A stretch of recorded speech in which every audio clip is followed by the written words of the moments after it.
Hello mga ka-char! So for today's video mga ka-char, no, meron lang akong gustong i-share sa inyo mga ka-char, no, para na rin meron akong pang-content mga ka-char, no, kasi wala akong content ngayong mga few days kasi nga wala tayong maisip, nasa bahay lang tayo.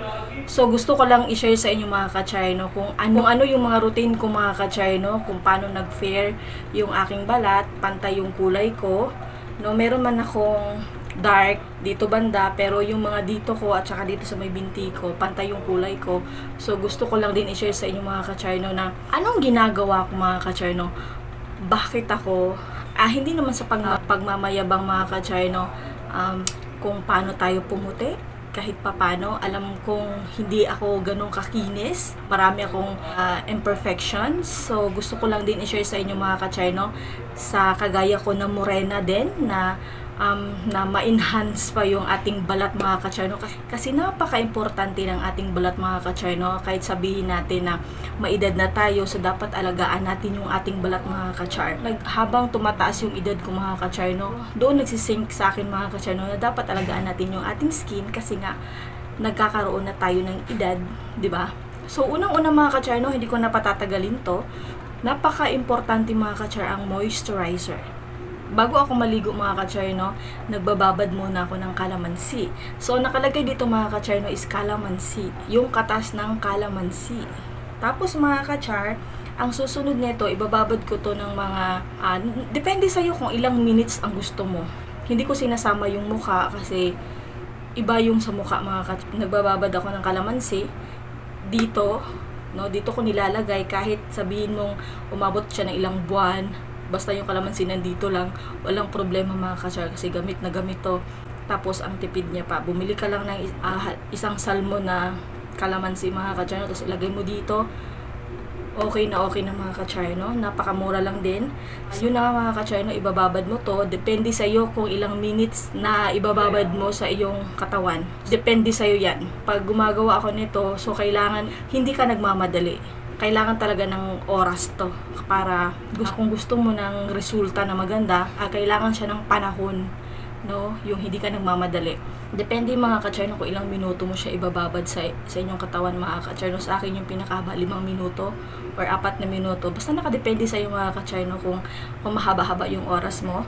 Tapos mga ka-char, kailangan mo siyang banlawan. Tapos ang gamit kong sabon is Kojic. Kahit anong whitening mga ka-char, no, ibabad din natin. O nang ganun pa rin, depende sa ilang minuto na gusto mo. Ibabad mo siya mga ka-char. Walang problema yun, no? Itong video ko na to mga ka-char, no, is based on my experience. Yan yung ginagawa ko sa aking balat.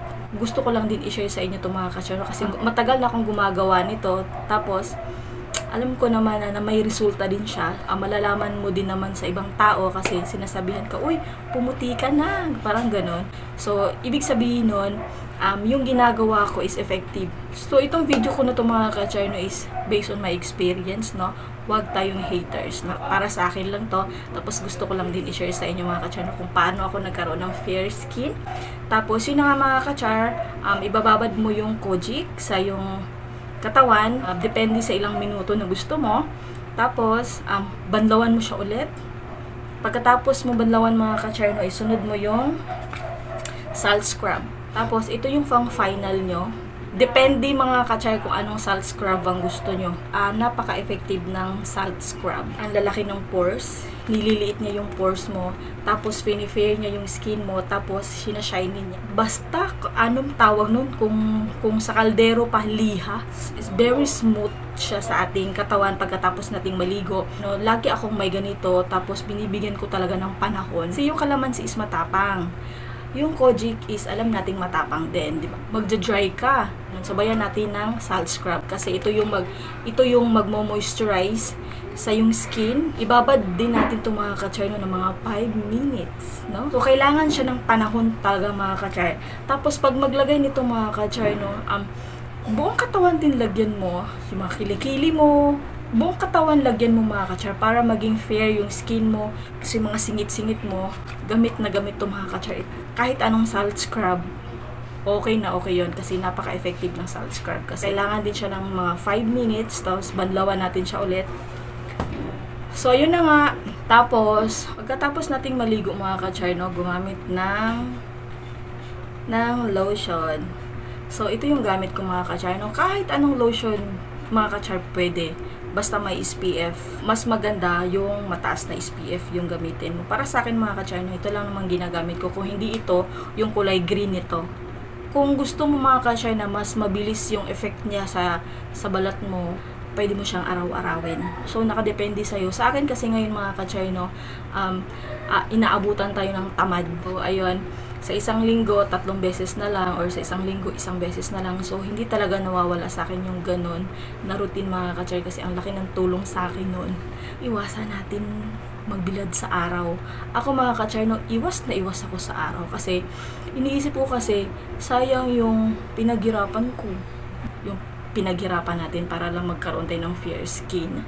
So, yun na nga mga ka-char, no? Kung lalabas, kailangan magdala ng payong, kung pwede mag-jacket ka, or sayang yung mga ginagawa natin mga ka-char. Ang hirap kaya magpaputi mga ka-char, diba? Tapos mga ka-char, no, uminom ng vitamins.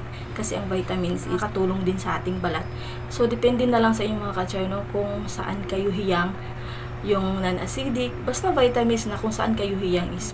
Sa mukha ko naman mga ka-char, no, alam ko naman na hindi ako ganun kakinis kasi nagkaroon tayo ng hormonal imbalance, so marami akong tagyawat.